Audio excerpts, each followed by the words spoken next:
Charisma XMR 210 CC এই বাইকটি সম্পূর্ণ একটি হায়ার সেগমেন্টের বাইক।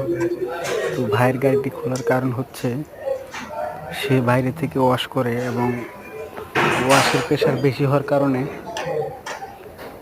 বিভিন্ন জায়গায় পানি ঢুকে পড়ে, সেজন্য ভাইয়ের গাড়িটা স্টার্ট হচ্ছে না। তো ভাই আমাদের শোরুমে নিয়ে এসেছে বাইকটি।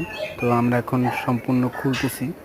খোলার পর বিভিন্ন জায়গায় লাইন চেক করব।